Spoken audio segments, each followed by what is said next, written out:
Now, isn't that funny? Aspi claimed their reports on China were completely independent. Now it turns out that they need to be 100% shut down after Washington funding was turned off. Very interesting indeed. Hello, 大家好，欢迎回到外媒看中国，我是安博然。Breaking news, far-right anti-China think tank, the Australian Strategic Policy Institute, or Aspi, which famously likes to describe itself as an independent, non-partisan think tank, has announced it's halted all of its anti-China reports after losing funding from, you guessed it, Washington, D.C. In a piece by the Wall Street Journal, Aspi can be seen begging for money, like a desperate junkie suffering from withdrawals, while making a few hilarious admissions in its state of desperation that back up what we've been saying for years.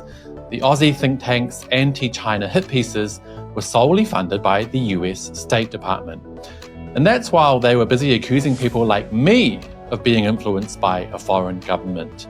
Today, I'll take a closer look at this extremely satisfying turn of events. This is Reports on China. I'm Andy Borham in Shanghai. Let's get reporting. By far one of the most prolific purveyors of anti-China conspiracy theories over the past few years has been Aspi, the Australian Strategic Policy Institute, a Canberra-based think tank that has become known more as a warmonger, using its funding from foreign governments and weapons manufacturers like Raytheon, which is involved in electronic warfare, missile systems and defence technologies, and Lockheed Martin, a major US-based aerospace and defence corporation known for producing military aircraft, missiles and other defence systems, to scare ordinary Australians into believing they were at risk and to manufacture consent for the Australian government to spend more on national security. Literally, it sounds so obvious that you'd think anyone would have seen through Aspi's grift, but somehow the majority haven't, and ordinary Aussies remain easily manipulated. One of their successful ploys was to make Australians believe that China, their biggest trade partner, was a massive threat. Aspi produced many fake reports over the years that were used by governments around the world as basis for viewing China as dangerous and deadly. They were behind the hideous conspiracy theory of forced labour in Xinjiang and literally every other yellow peril scare about China. They even accused me of being a tool of the Communist Party of China, even while it was them taking money from foreign governments to produce propaganda. That all came crashing down recently, though, when President Donald Trump and his Doge team froze funding to USAID, the NED, and other CIA-linked groups who have been meddling in the affairs of foreign governments for decades. And ironically, that has led Aspi, who always claimed to be independent, to cancel all of its anti-China work and beg for more money. That all came to light in an hilarious Wall Street Journal article from yesterday titled, US Foreign Aid Halt is Making Scrutiny of China Even Harder, where a bunch of anti-China shills cry about no longer being able to carry out their missions after Trump derailed the gravy train. The article reads, China, the world's second largest economy, is already one of the most impenetrable countries. Now, the Trump administration's move to suspend foreign aid is starting to derail non-profit efforts to unearth data on business and social trends, which was already hard to track. Non-profits cited halts to funding from US institutions including the State Department, the US Agency for International Development, and the National Endowment for Democracy.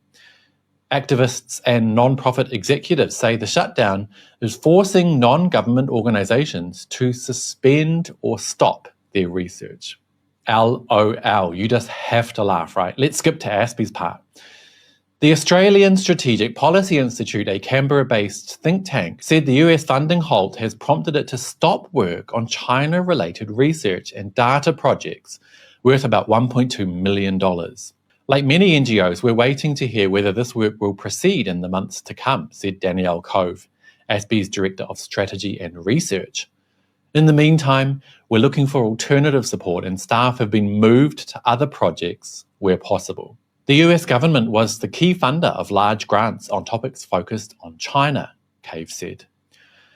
Now, isn't that funny? Aspi claimed their reports on China were completely independent. Now it turns out that they need to be 100% shut down after Washington funding was turned off. Very interesting indeed. Now, do you guys remember that Aspi report I just mentioned, where they accused me of being a CPC asset? Well, that report, titled Singing from the CCP's Song Sheet, also featured another person I know, Jerry Cowell, an American based here in Shanghai with over 20 million followers on Chinese social media. Now, when that report first came out, it mentioned that funding came from the US State Department. But that would have been illegal considering that the US State Department is not allowed to use state funds to attack US citizens abroad. Jerry threatened to sue, and then suddenly Aspi deleted the funding reference from their report and acted like nothing happened. I brought up that illegality and the dodginess of Aspi suddenly removing a listed funder from their report without explaining why on Twitter. And none other than Radio Free Asia called my claim misleading. You can't make this stuff up. This is hilarious. Let's take a quick read.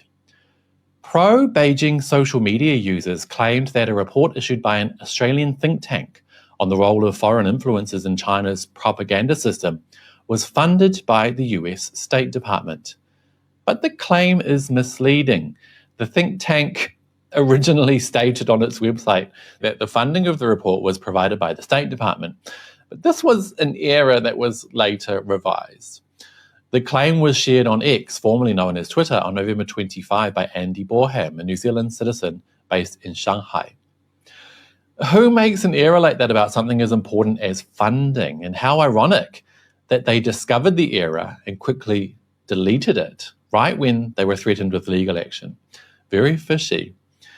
It's 100% clear from the fact that Aspi needs to cease all China-related research following US funding cuts that they are absolutely not independent as they claimed, and also that their illegal report featuring an American citizen in Shanghai was, in fact, most likely funded by the US State Department as first claimed. Honestly, how foreign governments around the world could take Aspi's reports on China seriously now is beyond me. They're not only completely funded by a hostile government, but they're an affront to the intelligence of ordinary Australians who just want to live their lives in peace. The Australian people need to reject the Australian Strategic Policy Institute, just as Donald Trump and Doge have. And on that note, that will be it for today, you guys. But as always, I'd love to hear your thoughts. Are you surprised that Aspi's core anti-China sugar daddy was the US State Department? Let me know down below, and don't forget to hit like and subscribe if you haven't already. It really does help the channel. I'll see you next time. Bye-bye.